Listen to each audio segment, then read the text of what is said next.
Assalamualaikum warahmatullahi wabarakatuh. Kami dari Akuntansi 31R ingin mempresentasikan Akuntansi Keuangan Menengah 1 dari kelompok 7.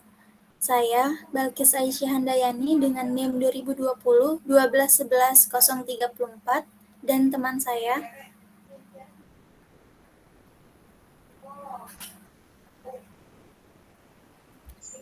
Saya Latifah Putri Pawitan dengan NIM 2020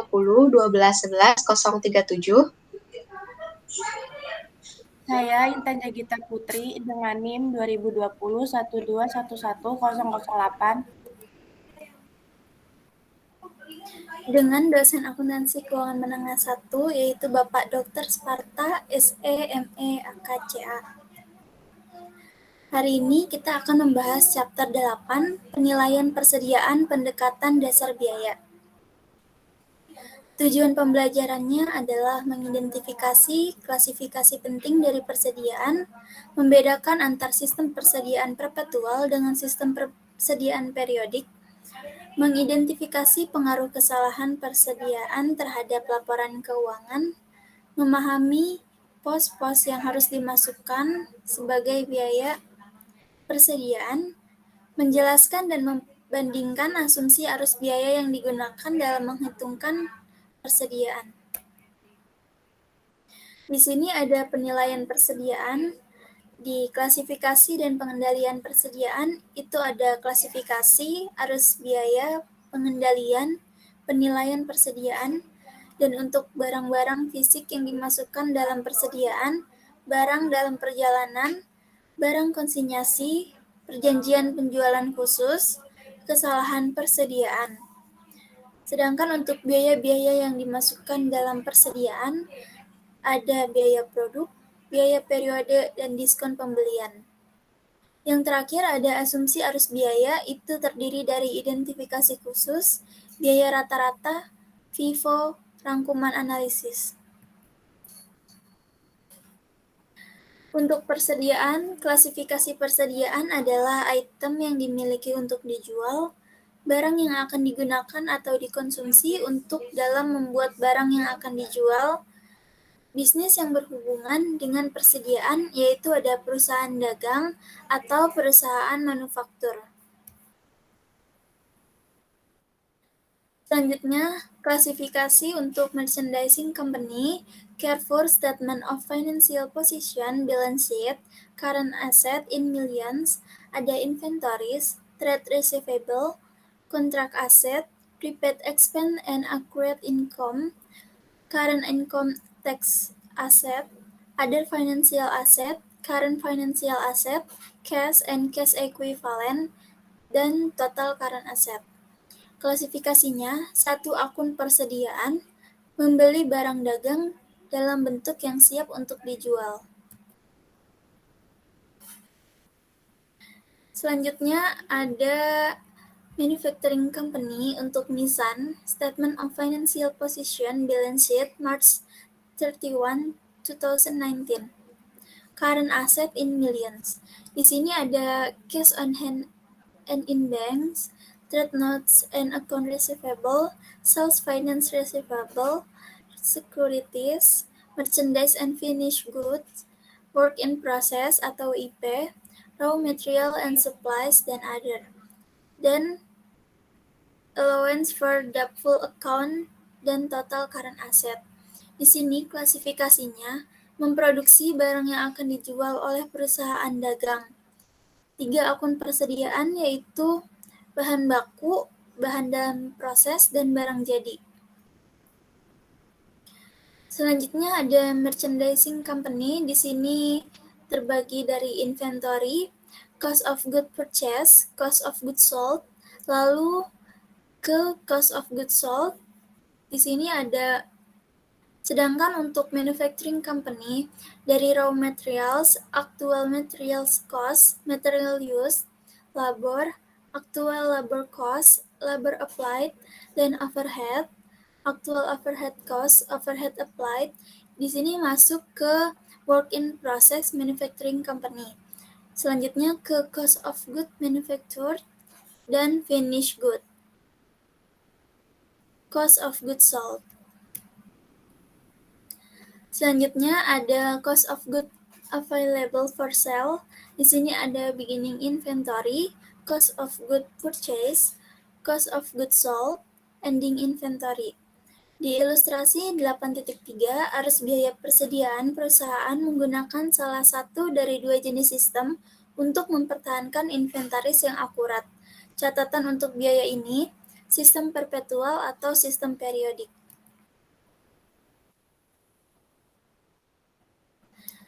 Selanjutnya ada arus biaya persediaan.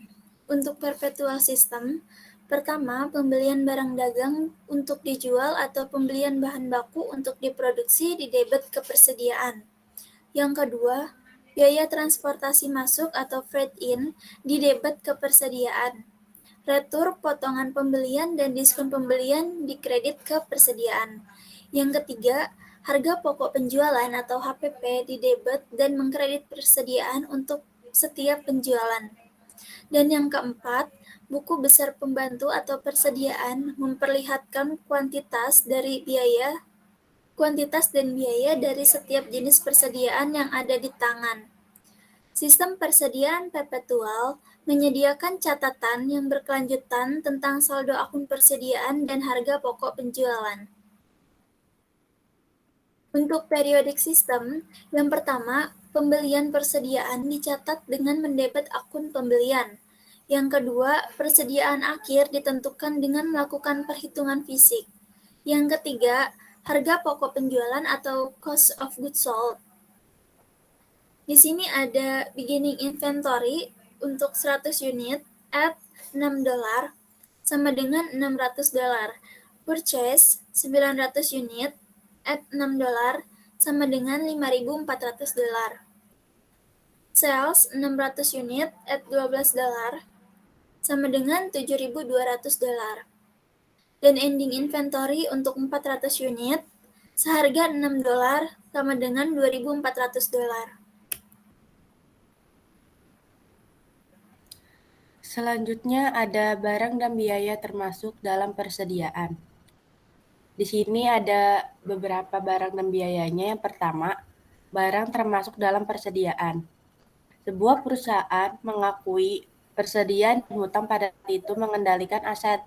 Contoh, ketika Lee Ltd membeli jam tangan Apple AS yang untuk dijual kembali. Lee mencatat jam tangan ini sebagai persediaan pada saat kendali diserahkan kepada Lee. Oleh karena itu, pengendalian merupakan faktor kunci dari menentukan kapan pembelian dan penjualan suatu produk diangkut.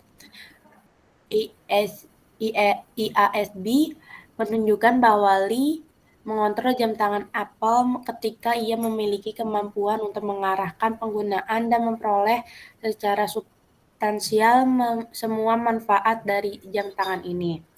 Kontrol juga mencakup kemampuan Lee untuk menghadirkan perusahaan lain dari mengarahkan penggunaan atau menerima manfaat dari jam tangan ini.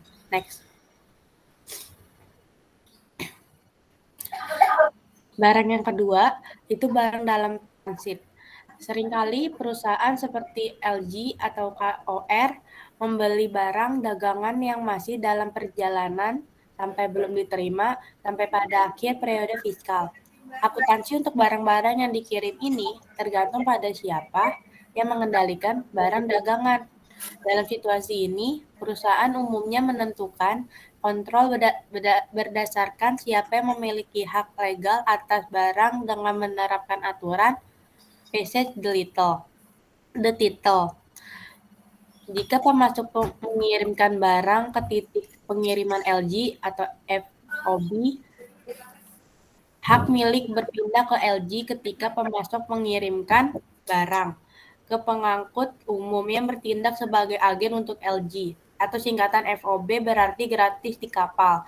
Jika pemasok mengirimkan barang ke tujuan FOB, hak milik berpindah ke LG hanya ketika menerima barang dari pengangkut umum. Titik pengiriman dan tujuan seringkali ditunjuk oleh lokasi tertentu, misalnya FOB Seoul.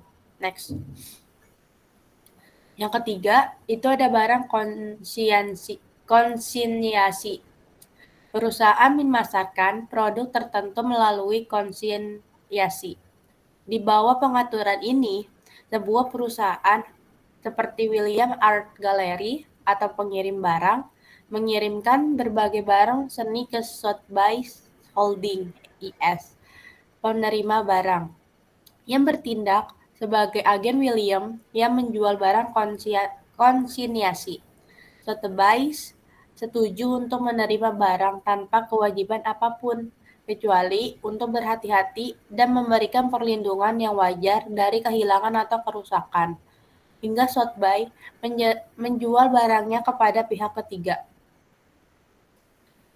Saat Sotheby menjual barangnya untuk menginginkan pendapatan, dikurangi komisi penjualan dan biaya yang dikeluarkan untuk menyelesaikan penjualan kepada Williams.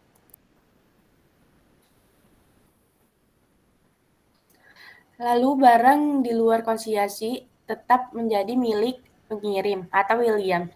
Dalam contoh di atas, meskipun Sotheby's memiliki barang secara fisik, ia tidak memiliki kendali karena hak legal dan resiko serta manfaat kepemilikan tetap pada Williams. Dengan demikian, Williams memasukkan barang-barang dan persediaannya pada harga pembelian atau biaya produksi. Kadang-kadang, dan hanya untuk jumlah yang signifikan, pengirim melaporkan persediaan pada saat konsinyasi dalam catatan atas laporan keuangan.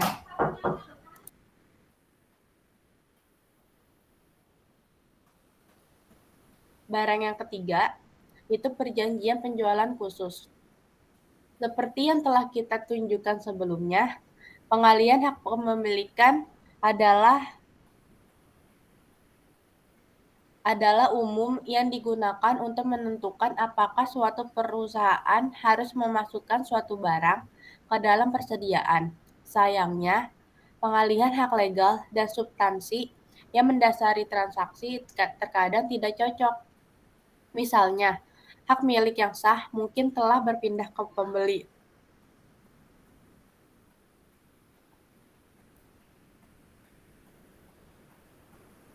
Tetapi penjual barang tetap memegang kendali atas persediaan. Dua situasi penjualan khusus diilustrasikan di sini untuk menunjukkan jenis masalah yang dihadapi perusahaan dalam praktiknya. Yang pertama, penjualan dengan perjanjian pembelian kembali. Yang kedua, penjualan dengan tingkat pengembalian yang tinggi. Next. Yang ketiga, dijual dengan perjanjian pembelian kembali. Kadang-kadang, perusahaan membiayai persediaan tanpa melaporkan kewajiban atau persediaan pada laporan posisi keuangannya. Pendekatan ini sering disebut sebagai perjanjian pembelian kembali atau pembiayaan produk. Biasanya melibatkan transfer penjualan baik dengan perjanjian pembelian kepada implisit atau eksplisit. Sebagai ilustrasinya, sales enterprise mentransfer atau menjual inventories ke Chase plc dan secara bersamaan setuju untuk membeli kembali barang dagangan ini pada jangka waktu tertentu. Chase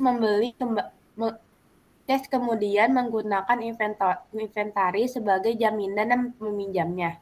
Chase menggunakan hasil pinjaman untuk membayar Hill yang membeli kembali persediaan di masa depan. Chase menggunakan hasil dari pembayaran untuk memenuhi kewajiban pinjamannya. Next. Selanjutnya, penjualan dengan tingkat pengembalian tinggi. Dalam industri seperti penerbitan, musik, mainan, dan barang olahraga, perjanjian formal atau informal sering ada yang mengizinkan pembeli mengembalikan inventaris untuk pengembalian dana penuh atau sebagian.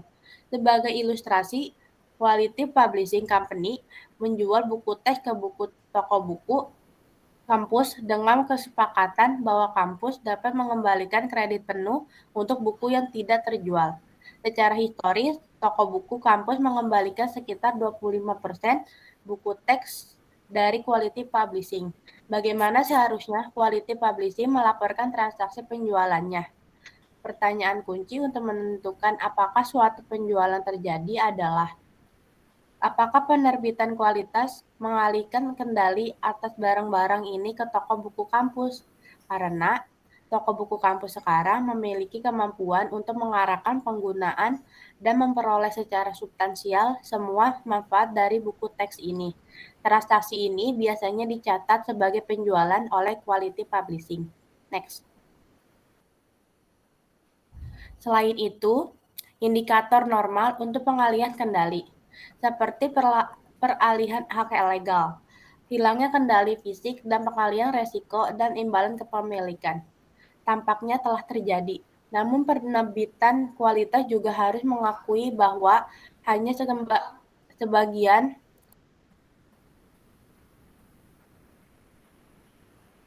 sebagian kendali hanya yang dialihkan ke toko buku kampus. Oleh karena itu, penerbitan berkualitas melakukan hal berikut.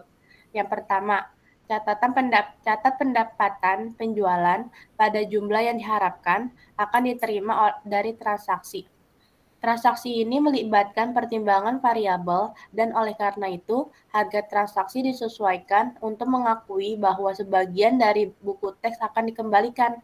Yang kedua, buat perkiraan akun pengembalian persediaan untuk mengakui bahwa buku teks yang sama akan dikembalikan. Alasan pencatatan perkiraan inventaris adalah buku kendali atas sejumlah besar buku pelajaran belum diserahkan ke toko buku kampus. Next. Selanjutnya, ada biaya termasuk dalam persediaan.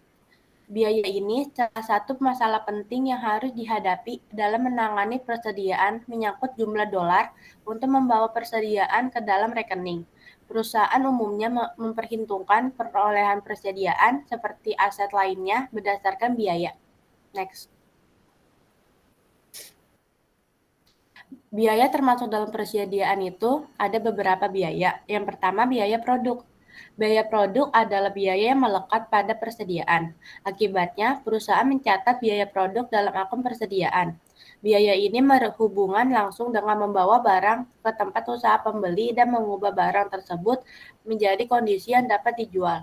Beban tersebut umumnya mencakup yang pertama, biaya pembelian, yang kedua biaya konversi, dan yang ketiga biaya lain yang dikeluarkan untuk membawa persediaan ke tempat penjualan dalam kondisi dapat dijual. Yang pertama, biaya pembelian. Itu meliputi yang pertama, harga beli. Yang kedua, biaya masuk dan pajak lainnya. Yang ketiga, biaya transportasi. Dan yang terakhir, biaya penanganan yang berhubungan langsung dengan perolehan barang. Next. Lalu ada biaya konversi. Biaya konversi ini untuk perusahaan manufaktur meliputi bahan langsung, tenaga kerja langsung, dan biaya overhead pabrik. Biaya overhead pabrik meliputi bahan tidak langsung, tenaga kerja tidak langsung, dan berbagai biaya seperti depresiasi, pajak, asuransi, dan utilitas. Yang terakhir, biaya lain, termasuk biaya yang dikeluarkan untuk membawa persediaan ke lokasi dan kondisinya saat ini dan siap untuk dijual. Sebagai contoh, dari biaya-biaya lain tersebut adalah biaya untuk merancang suatu produk untuk kebutuhan spesifik pelanggan.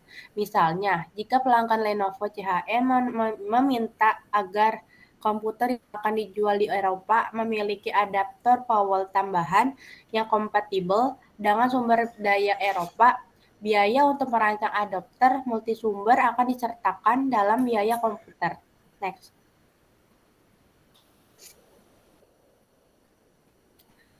Lalu yang selanjutnya ada biaya periode.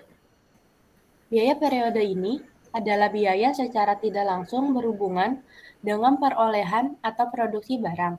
Oleh karena itu, biaya periode seperti beban penjualan dan dalam keadaan biasa, beban umum dan administrasi tidak dimasukkan sebagai bagian dari biaya persediaan. Namun, secara konseptual, biaya ini sama besarnya dengan biaya produk sebagai harga pembelian awal dan biaya pengiriman terkait yang melekat pada produk. Lalu mengapa Perusahaan mengecualikan biaya ini dari item yang dapat diinventarisasi. Karena perusahaan umumnya mempertimbangkan beban penjualan lebih terkait langsung dengan harga pokok penjualan daripada persediaan yang tidak terjual. Selain itu, biaya periode, terutama biaya administrasi, sangat tidak terkait atau secara tidak langsung berhubungan dengan proses produksi langsung sehingga alokasi apapun murni sewenang-wenang. Next.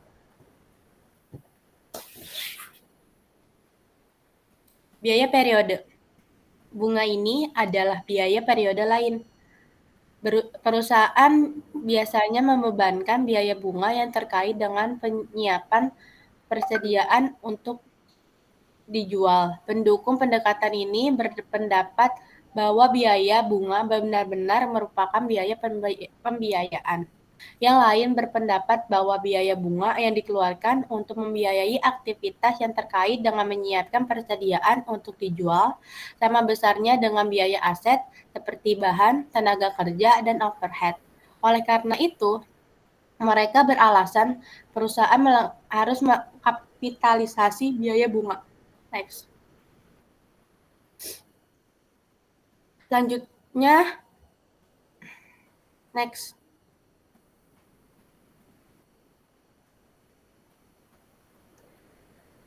Next. Bukan itu. Next. Selanjutnya ada perlakuan diskon pembelian. Diskon pembelian atau perdagangan adalah pengurangan harga jual yang diberikan kepada pelanggan. Diskon ini dapat digunakan untuk memberikan insentif untuk pembelian pertama kali atau sebagai hadiah untuk pesanan besar. Dalam beberapa kasus, insentif diberikan untuk mendorong pembayaran lebih awal. Ada beberapa keragaman dalam praktik mengenai akuntansi untuk diskon ini. Dengan beberapa perusahaan mencatat diskon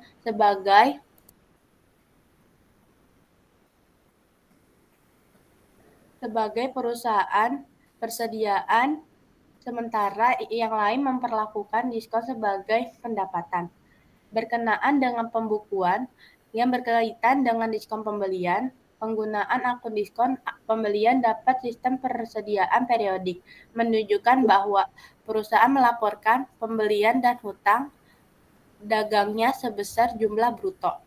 Adalah perusahaan menggunakan metode kotor ini, ia melaporkan diskon pembelian sebagai pengurang dari pembelian pada laporan laba rugi. Next. Selanjutnya adalah perlakuan diskon pembelian.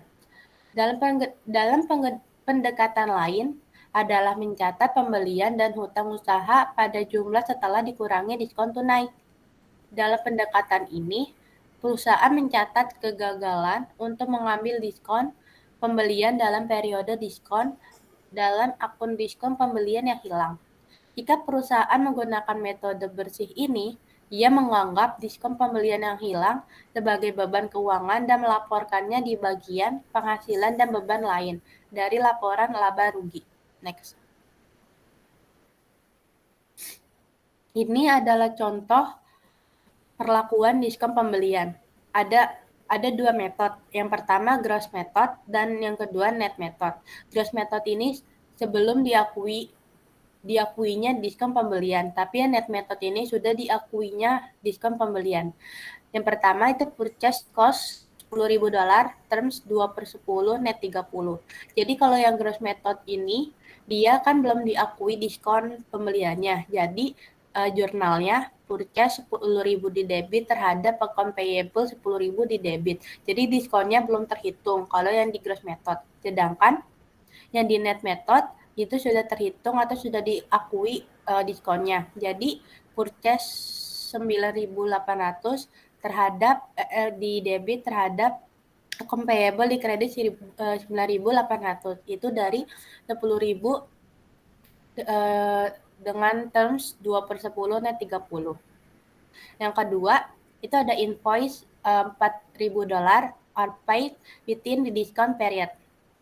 Karena yang gross method ini belum diakui diskonnya, mungkin account payable jurnalnya account payable 4.000 di debit, purchase diskonnya 80.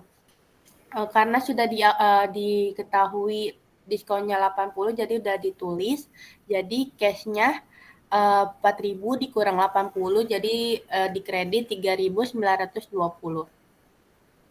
Nah, kalau yang net method itu kan sudah diakui, jadi langsung aja ditulis dari sebelumnya di gross method. Jadi jurnalnya account payable 3.920 di debit terhadap cash 3.920 di kredit. Yang ketiga, invoice $6.000 are paid after discount period.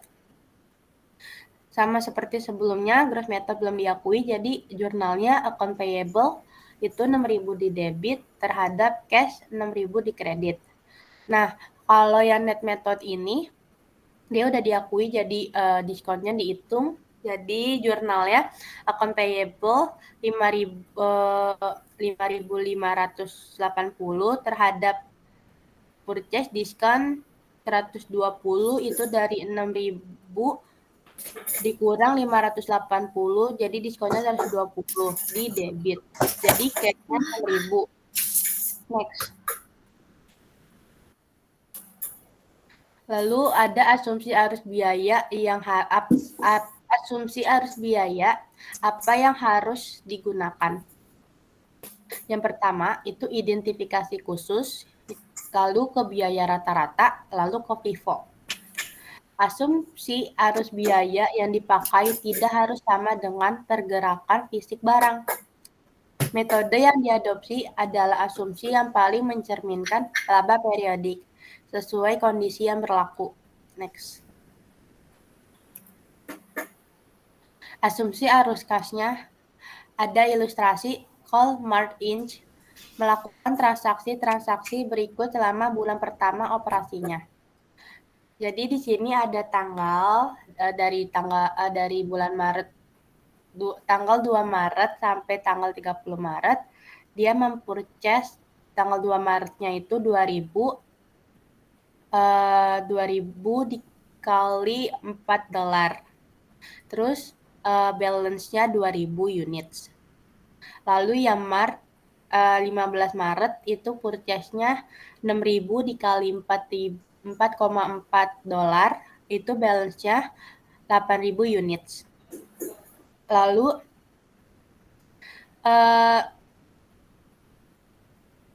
yang 19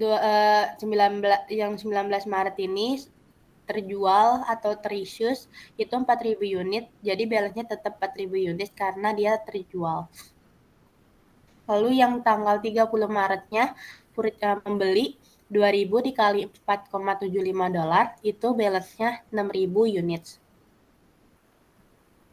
Jadi kalkulasi good payable for sale-nya, beginning inventory-nya, jurnalnya itu $8.000 itu dari 2.000 dikali $4.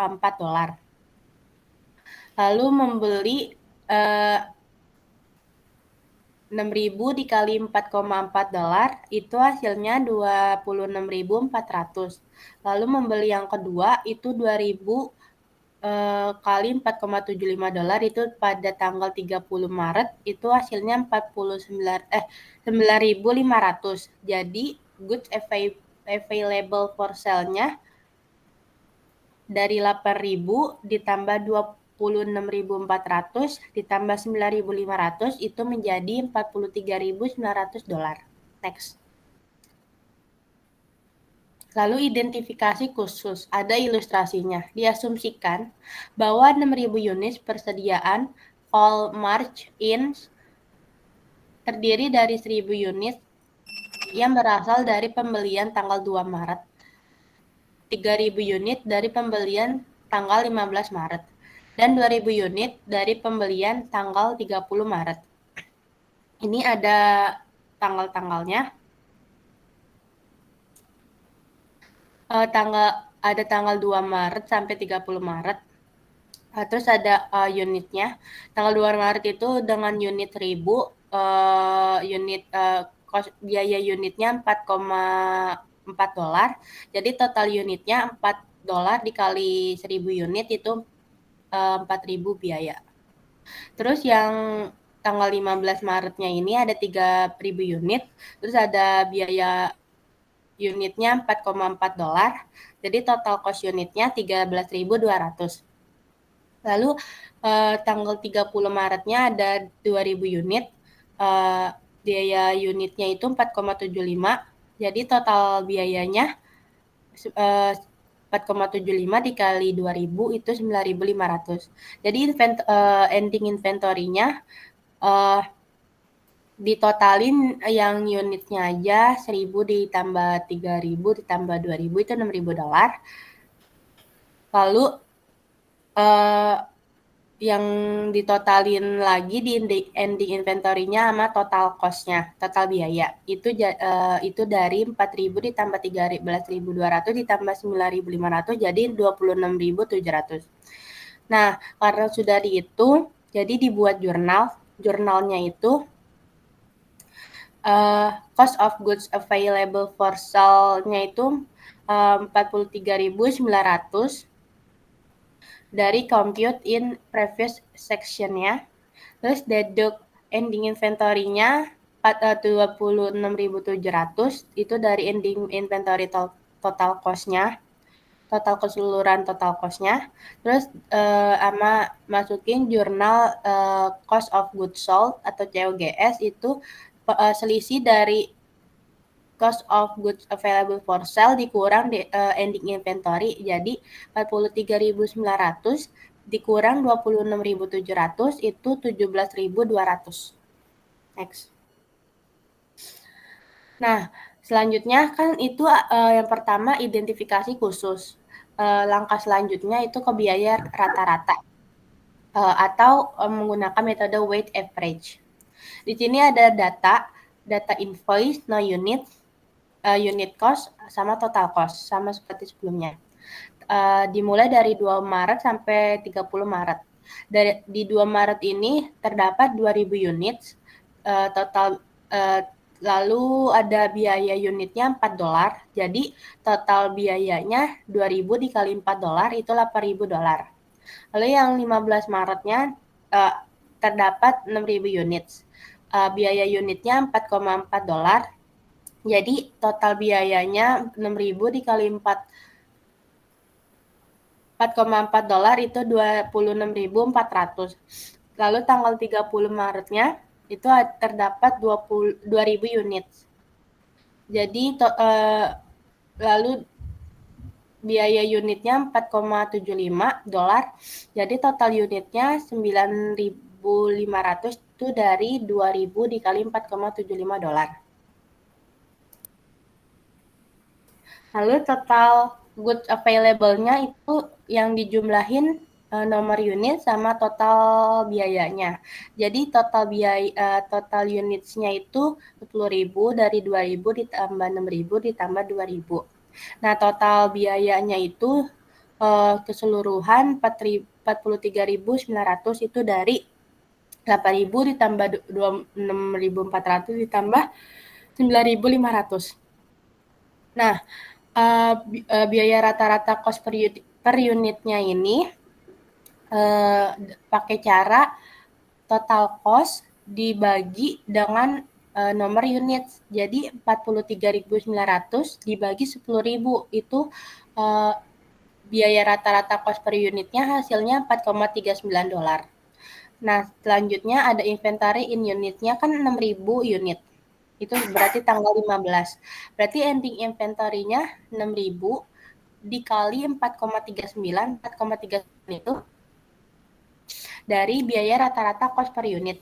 Jadi 6.000 dikali 4,39 sama dengan 26.340. Lalu ada cost of goods available for sale. 43.900. 43.900-nya ini dari hasil keseluruhan total cost. Nah, dikurang sama 26.340 itu ending inventory. Lalu ada COGS-nya, ada cost of goods sold-nya 17.560, jadi selisih dari cost of goods available for sale dikurang ending inventory 43.900 dikurang 26.340 itu 17.540. 17.050.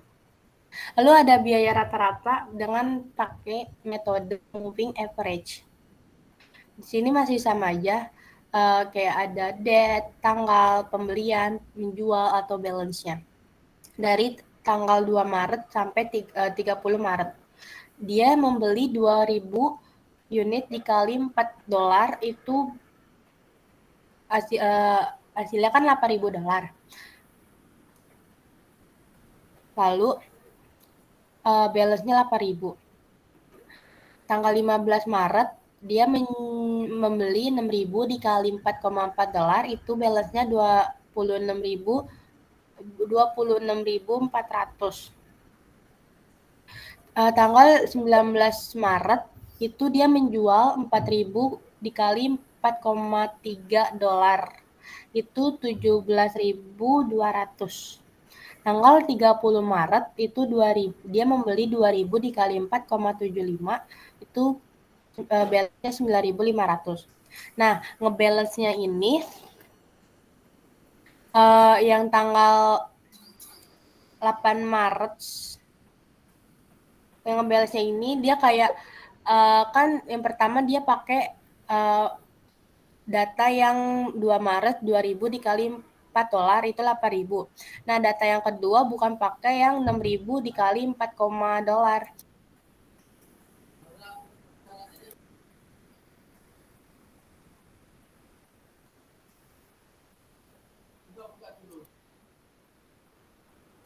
tolong dilanjutkan sebentar deh.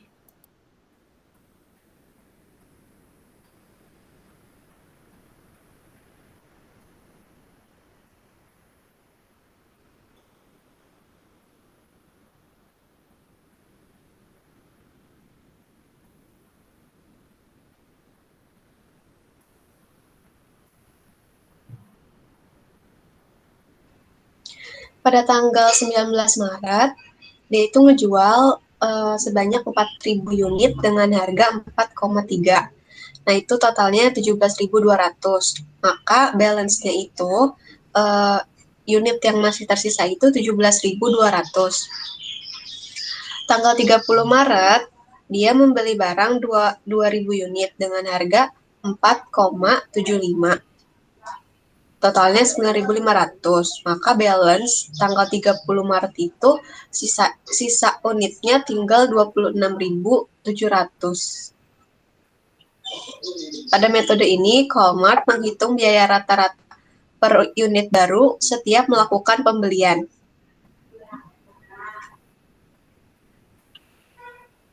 Selanjutnya, masuk pertama, keluar pertama, atau FIFO. FIFO itu first in, first out. Metode FIFO mengasumsikan bahwa perusahaan menggunakan barang sesuai urutan pembeliannya. Dengan kata lain, metode FIFO mengasumsikan bahwa barang pertama yang dibeli adalah yang pertama digunakan. Itu dalam urusan manufaktur. Atau yang pertama dijual dalam urusan perdagangan. Oleh karena itu, persediaan yang tersisa harus mewakili pembelian terbaru.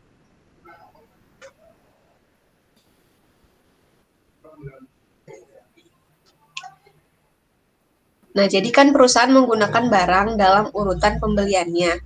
Asumsikan Colmart menggunakan sistem persediaan periodik, menentukan persediaan akhir dan harga pokok penjualan sebagai berikut.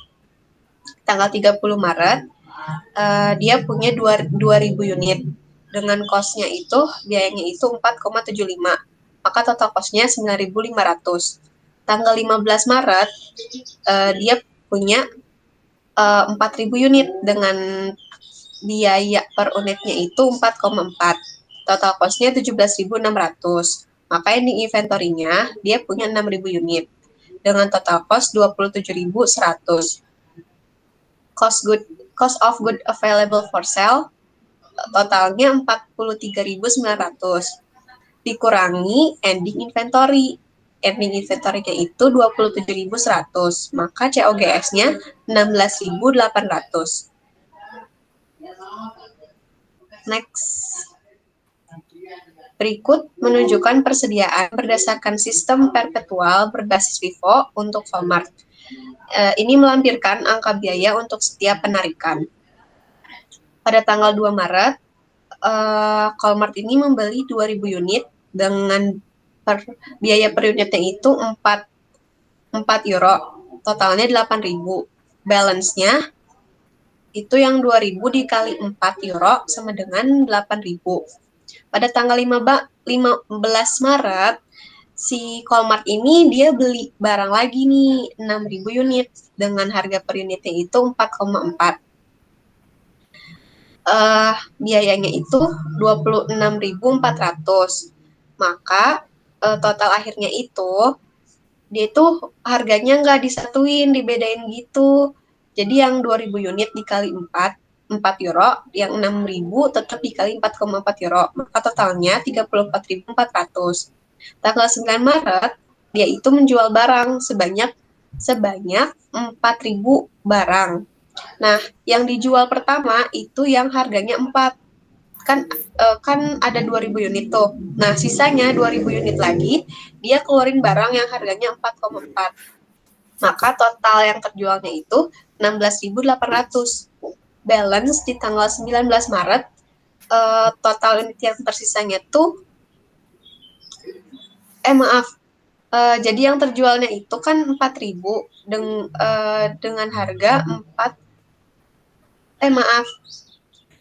Jadi yang tersisanya itu dia ada 4.000 unit yang harganya tuh 4,4. Yang harga 4-nya udah kejual 2.000. Nah, balance-nya itu 17.600. Tanggal 30 Maret dia membeli barang sebanyak 2.000 unit dengan harga 4,75, yaitu 9.500. Nah, balance di tanggal 30 Maret itu kan masih ada barang 4.000 unit yang harganya 4,4 euro. Dan satu lagi tuh yang unit yang 2.000 unit itu yang harganya 4,75. Maka balance di tanggal 30 Maretnya itu 27.100. Itu yang pakai metode perpetual. Next. Nah, ini kita bisa bandingin. Yang tadi pakai sistem periodik dan sistem perpetual yang punyanya FIFO, metode FIFO.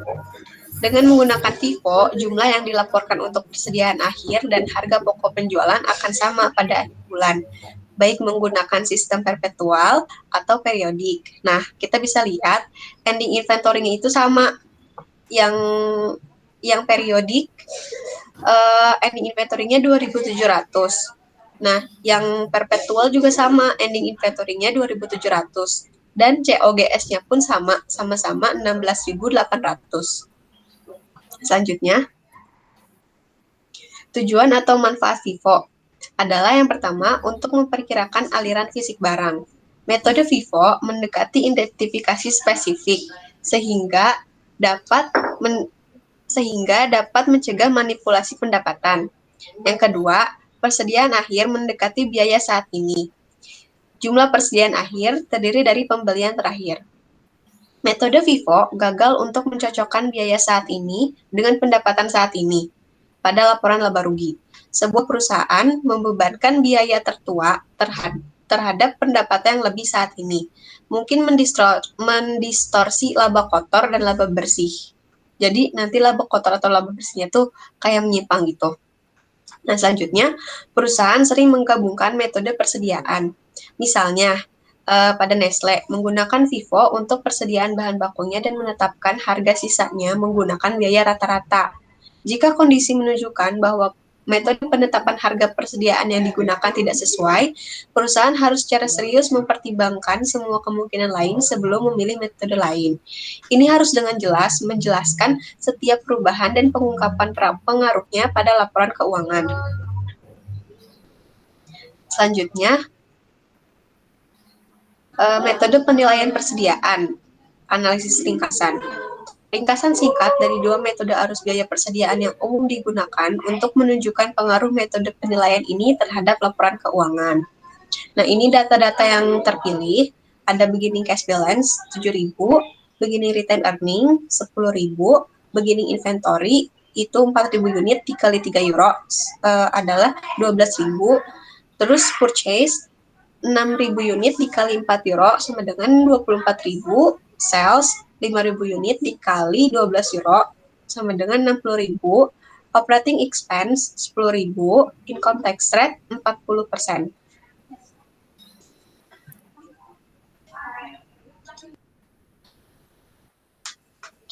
Berikut menunjukkan hasil perbandingan laba bersih menggunakan biaya rata-rata dan FIFO. Untuk salesnya, average cost sama FIFO-nya itu sama, 60.000. Nah, COGS-nya yang pakai average cost itu 18.000. 18.000 dari mana? Dari total unitnya itu kan ada yang 4.000 dikali 3, 12.000. Ada yang 6.000 unit dikali 4, 24.000. Totalnya 36.000. Nah, karena biaya rata-rata, jadi 36.000 dibagi total persediaan unitnya. Ada 10.000 barang. Nah, jadi sama dengan COGS-nya itu 3,6. 3,6 dikali 5.000, yang terjual tuh 5.000 sama dengan 18.000. Nah, itu COGS 18.000 untuk yang average cost. Untuk yang FIFO, dia itu kan pakai metode yang pertama terjual, yang pertama masuk. Jadi, 4.000 dikali 3, 12.000, dan 1.000 dikali 4 sama dengan 4.000. Jadi, COGS-nya itu 16.000. Gross profit untuk average cost 60.000 dikurangi 18.000, 42.000. Untuk FIFO 60.000 dikurangi 16.000, 44.000. Operating expense-nya sama, 10.000. Income before tax itu dikurangi 42.000, dikurangi 10.000, 32.000 untuk yang average cost. Untuk yang FIFO 40.000 dikurangi 10.000 sama dengan 34.000. Income tax-nya itu 40% dari income before tax. Kalau yang average cost itu 12.800. Untuk yang FIFO 13.600. Maka net income-nya untuk average cost itu 19.200. Untuk yang FIFO itu 20.400. Nah, net income yang FIFO itu lebih besar ya. Sedangkan COGS yang average cost itu lebih besar. Next. Berikut menunjukkan saldo akhir dari item terpilih pada akhir periode. Untuk inventorinya yang average cost 18.000 dari 5.000 dikali 3,6. Yang FIFO inventorinya 20.000 dari 5.000 dikali 4. Gross profitnya average cost 42.000, yang FIFO 44.000. Tax-nya pajak average cost 12.800, yang FIFO 13.600. Net income yang average cost 19.200, yang FIFO net income-nya 20.400. Retain earning atau laba ditahan yang average cost itu 29.200, yang FIFO 30.400. Maka cash-nya itu yang average cost 20.200.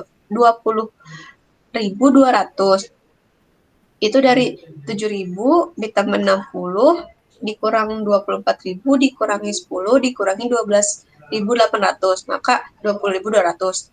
Nah, untuk cash yang di FIFO itu dari 7.000 ditambah 60.000 dikurangi 24.000 dikurangi 10.000 dikurangi 13.600. Maka cash yang di FIFO itu 19.400. Next.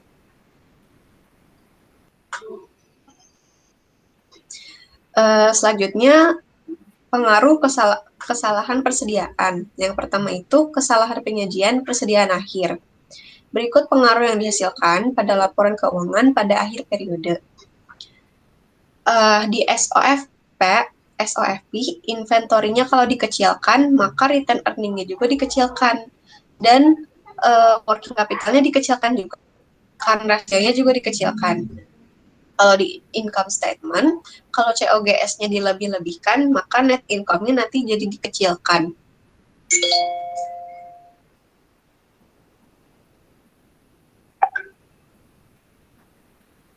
Selanjutnya,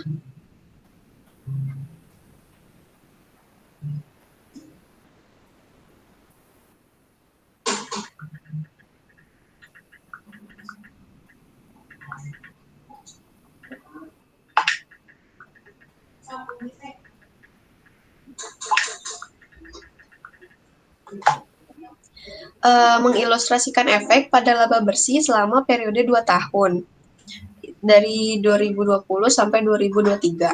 Asumsikan bahwa Ye Chen Ltd mengecilkan persediaan akhir sebesar 10.000 dalam ribuan pada tahun 2022. Semua item lainnya dinyatakan dengan benar.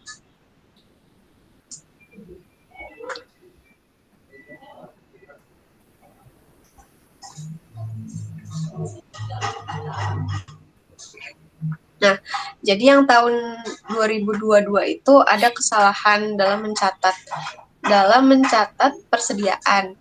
Jadi dia tuh mencatatnya dikecilkan sebesar 10.000. Maka net income-nya yang 2022 itu jadi 10.000. Nah, harusnya yang benar itu 20.000 di tahun 2022-nya. Nah, karena dikecilkan, itu berpengaruh ke tahun 2023. Jadi, net income-nya itu karena salah, jadi dia net income-nya 20.000. Nah, harusnya yang benar itu net income di tahun 2023 itu sebesar 10.000. Laporan laba rugi salah saji angka laba bersih di net income untuk tahun 2022 dan tahun 2023. Meskipun total untuk 2 tahun itu benar. Jadi walaupun benar tapi tetap salah ya nanti di laporannya. Next.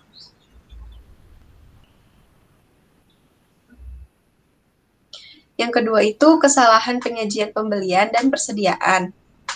Misalkan, Bishop Company tidak mencatat sebagai pembelian barang-barang tertentu yang dimilikinya dan tidak menghitungnya dalam persediaan akhir. Maka di statement of financial position, kalau inventory-nya dikecilkan, maka retained earning-nya itu nanti no effect. Account payable-nya dikecilkan juga. Working capital-nya no effect, current ratio-nya dilebih-lebihkan. Yang bagian income statement, yang purchase-nya, kalau purchase-nya dikecilkan, maka COGS-nya nanti no effect, net income-nya juga no effect, tapi berpengaruh ke inventory yang ending. Nanti itu dikecilkan juga.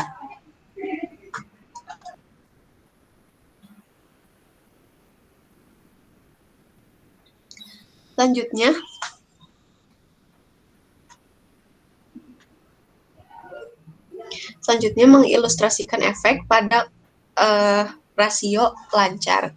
Asumsikan bahwa Bill Shop mengecilkan hutang usaha dan persediaan akhir sebesar 40.000. Nah, jadi yang salah itu dia kan current assetnya 120. Current liabilities-nya harusnya tuh 80.000, tapi dikecilkan 40.000, maka yang tertulis itu 40.000.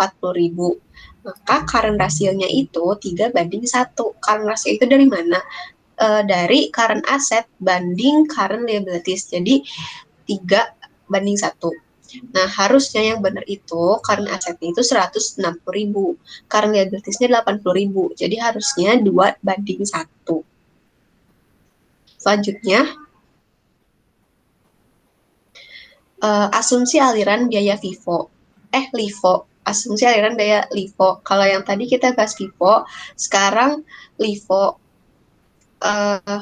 Kalau LIFO itu last in, first out. Berdasarkan IFRS, LIFO tidak diizinkan untuk tujuan pelaporan keuangan.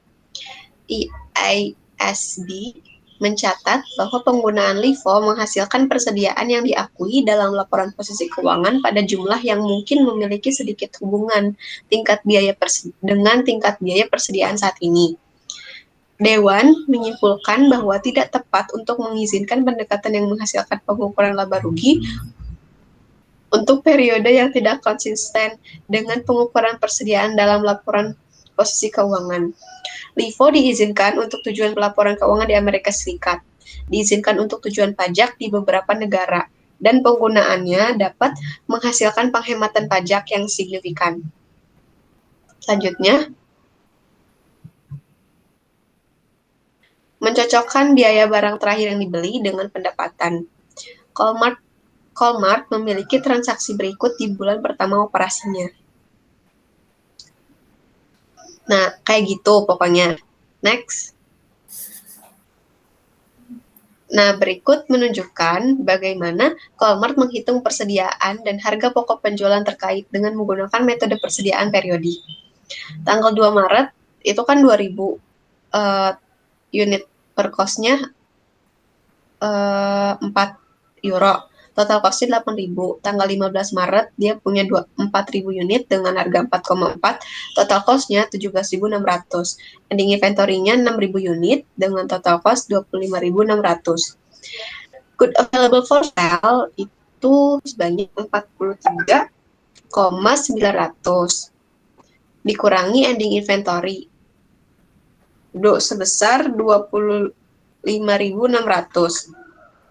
Cost of goods sold itu sama dengan 18.300. Selanjutnya, berikut jika Colmart menyimpan catatan persediaan menggunakan metode perpetual. Jadi, tanggal 2 Maret, dia itu membeli barang 2.000 unit kan, yang harganya 4 euro. Totalnya 8.000. Balance-nya masih sama, 8.000 juga.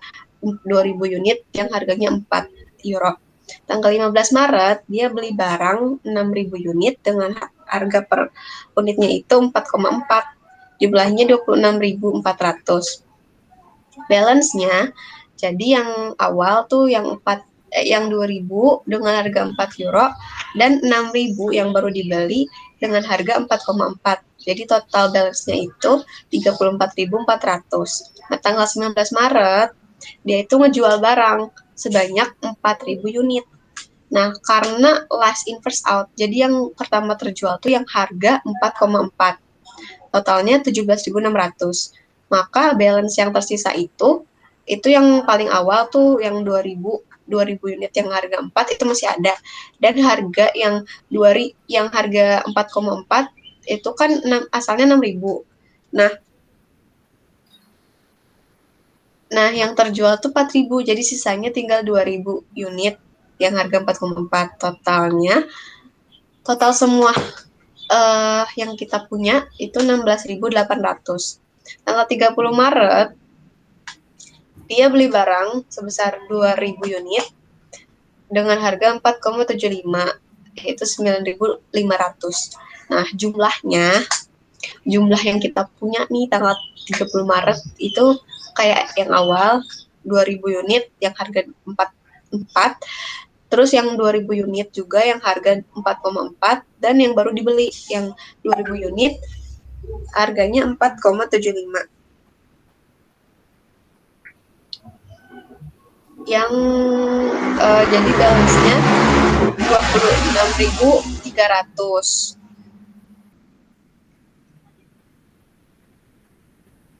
Selanjutnya,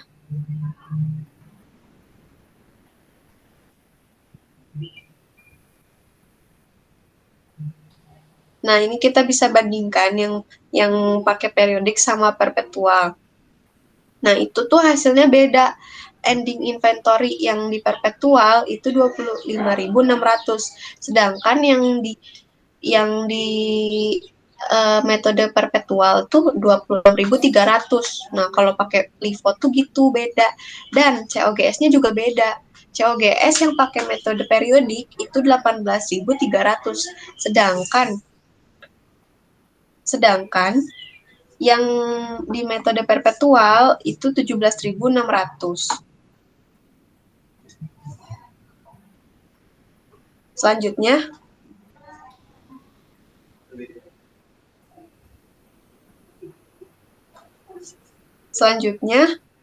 contoh ini mengasumsikan sebelumnya.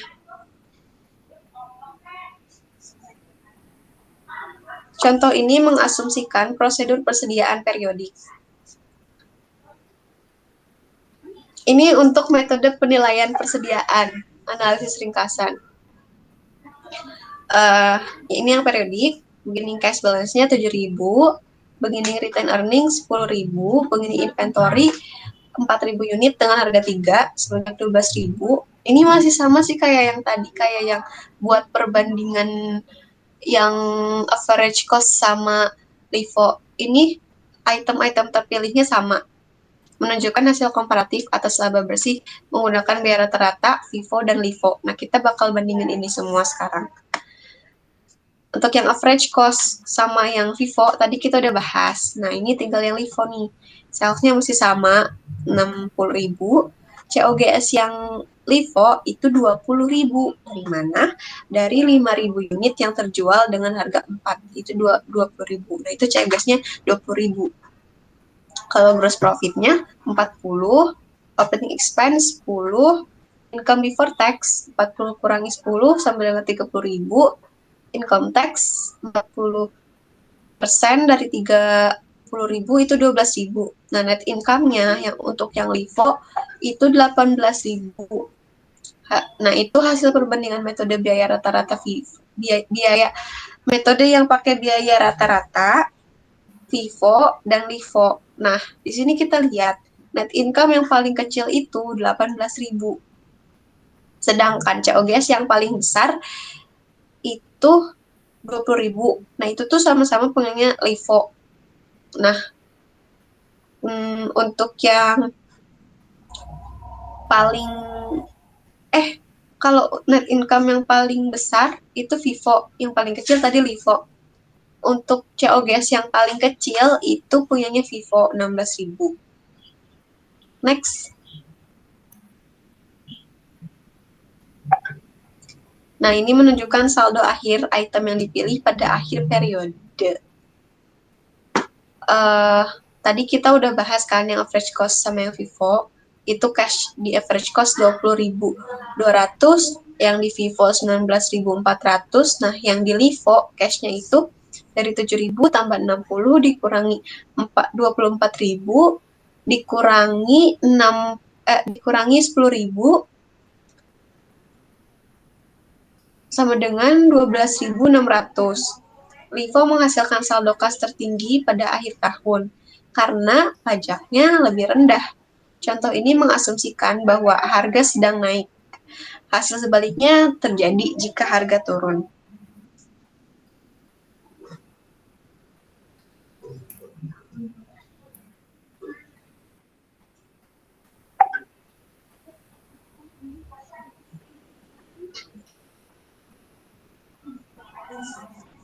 Selanjutnya kita akan bahas soal dan jawaban pada chapter 7.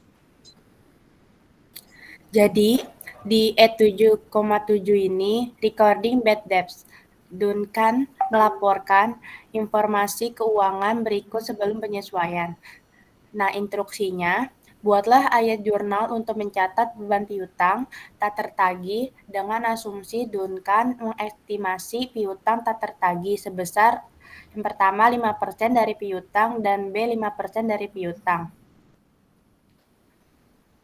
Dan penyisian piutang tak tertagih memiliki saldo debit 1.500 euro. Next. Jawaban E7,7-nya ini yang pertama, bad debt expense, itu caranya atau receivable ending balance dikali persentase estimate dari uncollectible, dikurang existing credit balance in allowance for doubtful accounts atau AFDA.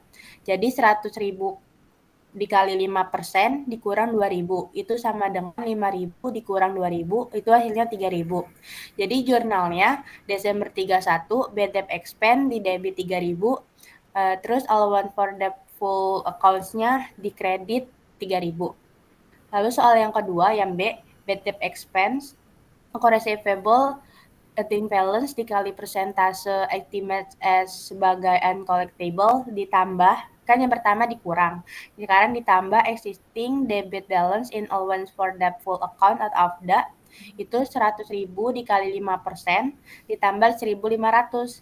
Jadi 5.000 ditambah 1.500 sama dengan 6.500. Jadi jurnalnya Desember 31, bad debt expense itu 6.500 di debit, lalu allowance for doubtful accounts-nya 6.500 di kredit. Next.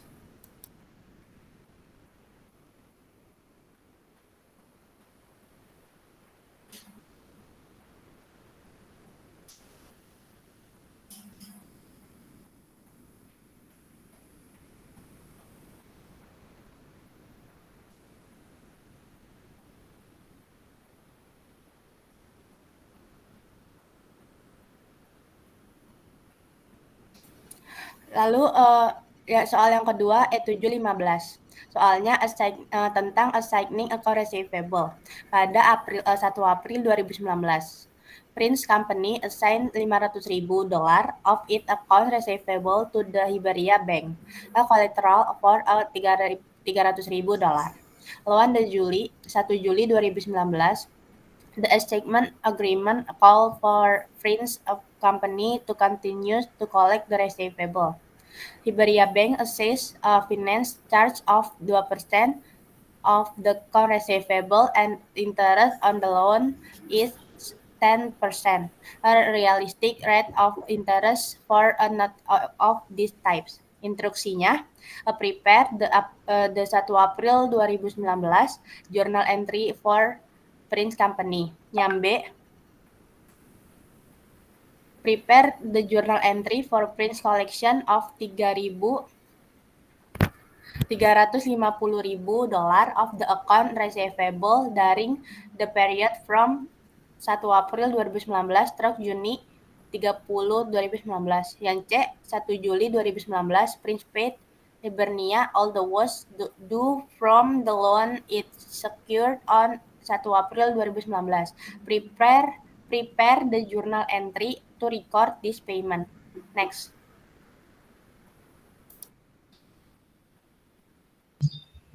Selanjutnya jawabannya yang A itu jurnalnya cash 192.000 dan interest expense di debit juga 8.000 terhadap notes payable 200.000 di kredit. Nah, 8.000-nya dari mana? Dari 2% dikali 400.000 sama dengan 8.000.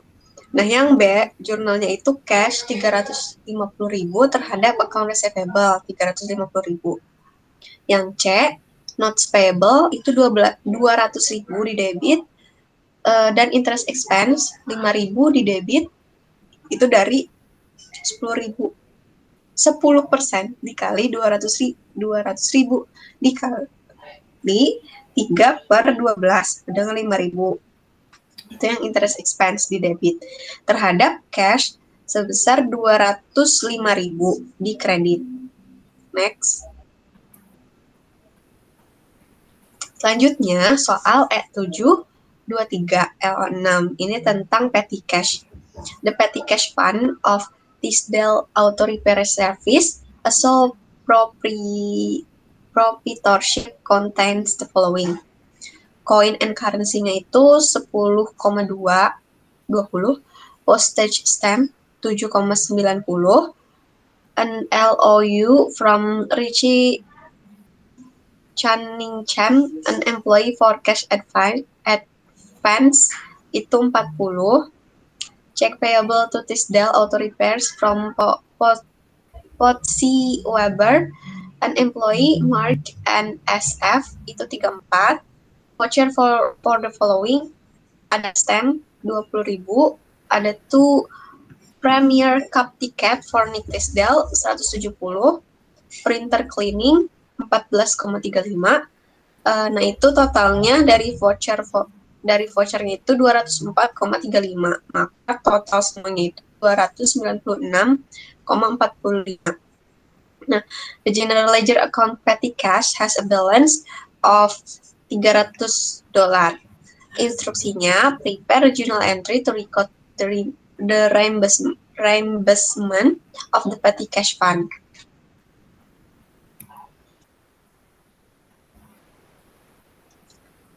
Nah, jawabannya, kan kita bikin jurnal nih. Jadi jurnalnya itu yang pertama ada account receivable employee, itu dari 40 ditambah 34. Di debit sebesar 74.000. Terus ada Nick Tisdale drawing, itu 170.000 di debit. Ada maintenance and repair expense, itu 14,35 di debit. Dan ada postage expense, itu dari 20.000 dikurangi 79, maka di debitnya itu 12,1. Terus ada supplies expense, di debitnya 7,9. Dan cash short or over itu 11.000,45. Cash in bank totalnya itu 289,8. Nah, itu dari 300 dikurangi 10,2. Itu untuk jawaban E7,23. Selanjutnya, P7.13, Bank Reconciliation and Adjusting Entries. The cash account of Aguilar Co. showed a ledger balance of $3.969,85 on June 30, 2019. The bank statement as of the date showed a balance of $4.150. Upon comparing the statement with the cash records, the following facts were determined. First, there were bank service charges for June of $25. Two, a bank memo stated that Baude's note for $102,000 and interest of $36 had been collected on June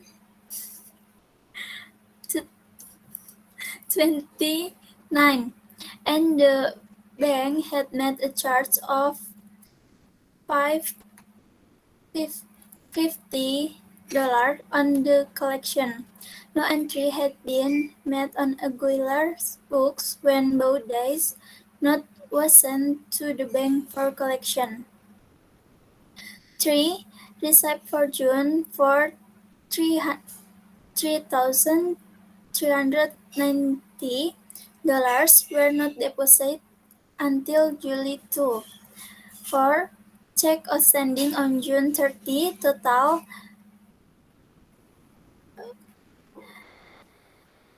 $201.36.5. 5. The bank had charged the Aguilar Co. account for customer uncollectible check amounting to $2,553.20 on June 29.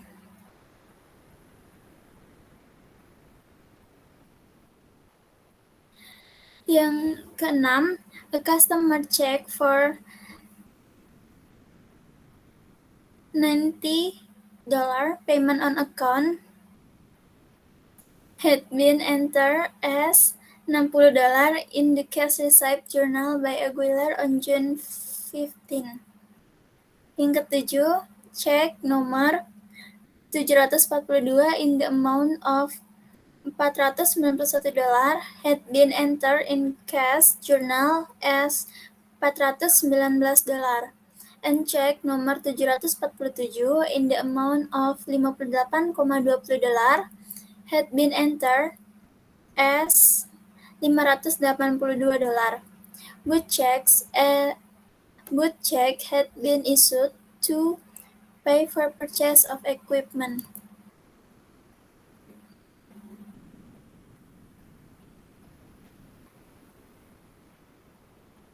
Instruksi yang A. Prepare a bank reconciliation that June 30, 2019, proceeding to a correct cash balance. Yang B. Prepare any entries necessary to make the books correct and complete. Jawabannya untuk yang A. Aguilar Co. Bank Reconciliation June 30, 2019. Balance per bank June 30 sebesar $4.150 ditambah deposit in transit $3.390 dikurangi outstanding check $2.136,500, correct cash balance June 30 sebesar $5.403,495. Balance per book June 30 sebesar $3.969,85 ditambah error in recording deposit dari $90 dikurang $60 sama dengan $30. Error on check nomor 747 dari $582 dikurang $58,20 sama dengan $523,80. Note collection dari $1.200 ditambah $36 sama dengan $1.236. Jadi ini ditambahin dari $30 ditambah $523,80 ditambah $1.236 itu sama dengan $1.789,80.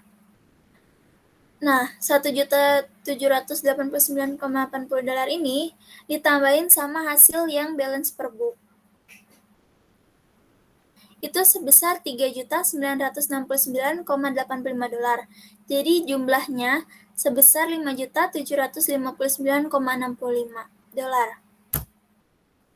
Ini dikurangi dengan NSF check sebesar 253,20, error on check nomor 742 dari $491 dikurangi $419. Itu sebesar $72.